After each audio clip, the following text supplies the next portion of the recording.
Good morning friends. आज हम class 7th का सेकंड चैप्टर न्यूट्रिशन एनिमल का जो टॉपिक है न्यूट्रिशन इन ह्यूमन उसके बारे में डिस्कस करेंगे। जो प्रीवियस अपने वीडियो थे वो अमीबा के डाइजेशन से रिलेटेड था और डाइजेशन की स्टेज की अमीबा की उसके बारे में था। अगर आपने ये वीडियो नहीं देखा है तो डिस्क्रिप्शन में लिंक है, आप उसमें देख सकते हो। अगला जो टॉपिक अपना न्यूट्रिशन ह्यूमन उसके बारे में चर्चा करते हैं। तो आइए इस वीडियो को स्टार्ट करते हैं।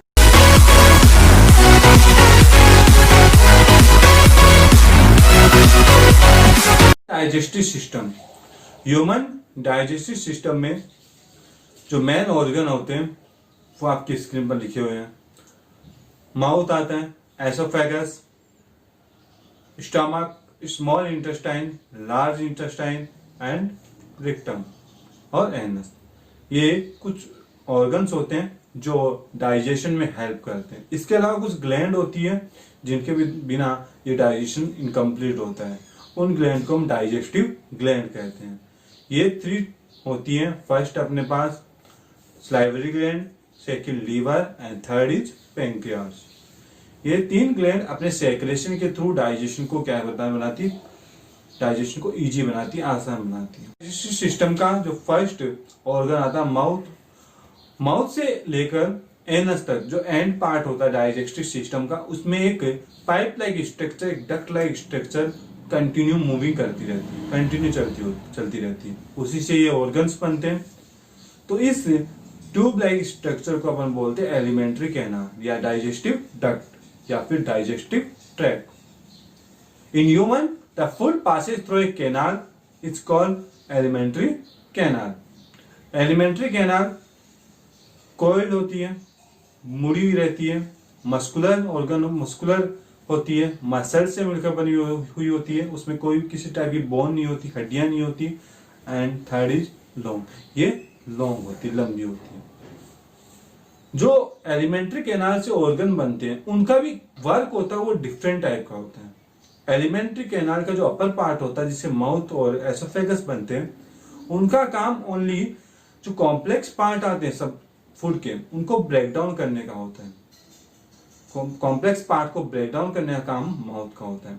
ये माउथ जो कॉम्प्लेक्स पार्ट होते हैं उनको ब्रेक डाउन कैसे, किस कंडीशन में करेगा, जब वो लुब्रिकेंट होंगे। और लुब्रिकेंट का काम हमारी जो स्लाइवरी ग्लैंड होती है उसमें स्लाइवा रिलीज होने के कारण होता है। हार्ड फूड होता है हमारे भोजन के अंदर जाता है, लेकिन जब हम इसको कभी देखा और बाहर निकालते तो उसमें स्लाइवा मिक्स होता है। इस स्लाइवा में 2 टाइप के एंजाइम होते हैं जो स्टार्च को ब्रेक डाउन करते हैं। फर्स्ट है एमिलेज, सेकंड है टाइलिन। ये दोनों एंजाइम स्टार्च को ब्रेक डाउन करते हैं और फूड को हाइड्रेट रखने का काम करते हैं। यहाँ पर कुछ बैक्टीरिया हमारी जो फूड होता है उसमें ऐड हो जाते हैं। टाइलिन और एमिलेज उनको किल नहीं कर पाते, तो इसको किल करने के लिए हमारे जो नेक्स्ट ऑर्गन होते हैं डाइजेस्टिव सिस्टम के, वो हेल्प करते हैं। जो ऑर्गन होते हैं स्टमक, उससे HCl, म्यूकस और ETC टाइप के एंजाइम सेक्रेट होते हैं जो आने वाले जो बैक्टीरिया होते हैं उनको किल करने का काम करते हैं और फूड को लिक्विड फॉर्म में कन्वर्ट करते हैं। यानी यहाँ पर फूड कॉम्प्लेक्स पार्ट से फिर अधिक सिंपलर पार्ट में कन्वर्ट हो जाता है और ये यहाँ पर फिर उस सिंपलर पार्ट को और अधिक सिंपलर पार्ट में कन्वर्ट करने का काम किया जाता है। यहाँ पर फूड होता है वो एसिडिक फॉर्म में होता है। जैसे वो स्टमक स्मॉल इंटेस्टाइन की तरफ जाता है तो स्मॉल इंटेस्टाइन से कुछ बेसेस उसमें ऐड कर दिए जाते हैं ताकि जो फूड का जो नेचर होता है वो कैसा होता है, न्यूट्रल हो जाता है। क्यों करते हैं न्यूट्रल? क्योंकि स्मॉल इंटेस्टाइन की जो वॉल होती है वो इतनी थिक नहीं होती जितनी स्टमक की होती है। स्टमक HCl के जो डैमेज होता है उसको सहन कर सकता है, लेकिन स्मॉल इंटेस्टाइन इनके डैमेज को सहन नहीं कर सकती, तो फूड को न्यूट्रल फॉर्म में किया जाता है। चलिए तो इन ऑर्गन्स की डिटेल वाइज हम स्टडी करते हैं। माउथ में फूड की जो फर्स्ट प्रोसेस होती है इंजेशन, वो कंप्लीट होती है। इंजेशन, डाइजेशन, एसिमिलेशन, एब्जॉर्प्शन और इजेशन, इन 5 के बारे में मैंने प्रीवियस चैप्टर में, प्रीवियस जो वीडियो थे उसमें बता दिया है। अगर किसी ने वीडियो नहीं देखा है तो आई बटन पर क्लिक करके वो देख सकते हैं या डिस्क्रिप्शन में उनके लिए लिंक है। ठीक है।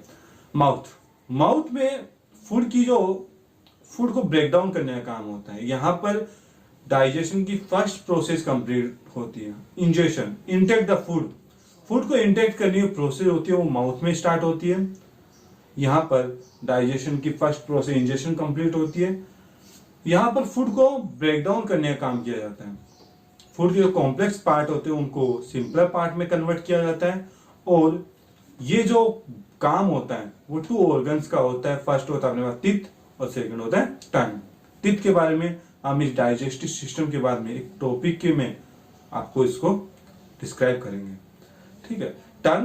टंग से स्लाइवा रिलीज होती है और स्लाइवा से 2 टाइप के जो एंजाइम होते हैं, एमिलेज और टायरिन, वो स्टार्च के ब्रेकडाउन में हेल्प करते हैं और फूड को स्पेशल बांटते हैं, फूड को ब्रेक डाउन करने का काम करते हैं। स्लाइवा मिलता है और स्लाइवा स्लाइवरी ग्लैंड के थ्रू आता है। यहाँ पर 2 टाइप के एंजाइम सेक्रेट होते हैं, एंजाइम मिक्स होते हैं फूड में, एमिलेज और टायलिन, वो स्टार्च को ब्रेक डाउन करने का काम करते हैं। माउथ में एक और ऑर्गन होता है टंग मेन काम इसका होता है फूड को लुब्रिकेंट बनाने में हेल्प करना, मूवमेंट करवाना। सेकेंड है जो टेस्ट बर्ड्स होती है इसकी, वो ये बताती है कि फूड जो इंटेक किया गया बॉडी में वो किस टेस्ट का है। थर्ड है अपने पास स्पीकिंग में हेल्प करती है। आगे अपने पास जो ऑर्गन है वो है एसोफेगस। एसोफेगस एक ऐसा ऑर्गन होता है, फूड पाइप स्ट्रक्चर होती है जो ओनली माउथ को स्टमक से कनेक्ट करने का काम करती है। इस लॉन्ग ट्यूब लाइक स्ट्रक्चर को एसोफेगस एक लॉन्ग ट्यूब लाइक स्ट्रक्चर होती है जो माउथ को स्टमक से कनेक्ट करने का काम करती है। यहाँ पर फूड में कोई भी प्रोसेस नहीं होती, ओनली इसमें फूड का ट्रेवल प्रोसेस होती है। फूड को माउथ से स्टमक तक पहुंचाया जाता है। थर्ड अपने पास जो एलिमेंट्री कैनाल या डाइजेस्टिव ऑर्गन अपने पास स्टमच, मेन जो वर्क होता है स्टमक का होता है। यहाँ पर फूड की सेकंड प्रोसेस डाइजेशन कंप्लीट होती है। फूड यहाँ पर डाइजेस्ट होता है। क्यों होता है? क्योंकि यहाँ पर hydrochloric acid, mucus, pepsinogen enzyme होते हैं जो इसको ब्रेक डाउन करने में हेल्प करते हैं। यहाँ पर लीवर के थ्रू बाइल साल्ट रिलीज होता है जो गोल ब्लैडर में गैदर होता है, इकट्ठा होता है, कलेक्टेड होता है, जो फूड के स्टोमक में आने पर सेक्रेट स्टोमक में सेक्रेट हो जाता है। आगे चलते हैं हम। स्टोमक जैसे स्ट्रक्चर होता है, बैग लाइक स्ट्रक्चर होता है और एलिमेंट्री कैनाल का सबसे बड़ा पार्ट होता है। यहाँ पर फूड का जो स्टे होता है 3 से 4 होगा और यहाँ पर जो फूड स्टोरेज कैपेसिटी होती है 4 से 6 लीटर की होती है। आगे चलते हैं। अगला टॉपिक है ना स्मॉल इंटेस्टाइन।